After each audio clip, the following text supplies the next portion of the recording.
wabarakatuh. Asosiasi Silat Tradisi Betawi Indonesia bekerja sama dengan Dinas Pemuda dan Olahraga Provinsi DKI Jakarta menggelar acara Festival Pencaksilat Tradisi Betawi.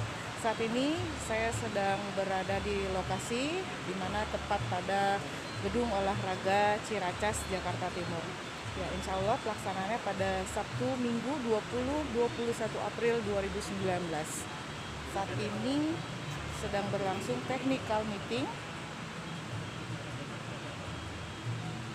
Ketua Umum Astrabi, Bapak Anwar Al-Batawi, sedang memberikan pengarahan pada seluruh panitia terkait dengan kesiapan untuk acara besok.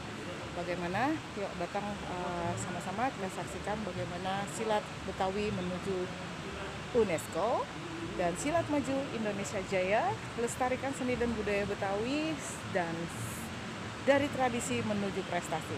Wassalamualaikum warahmatullahi wabarakatuh.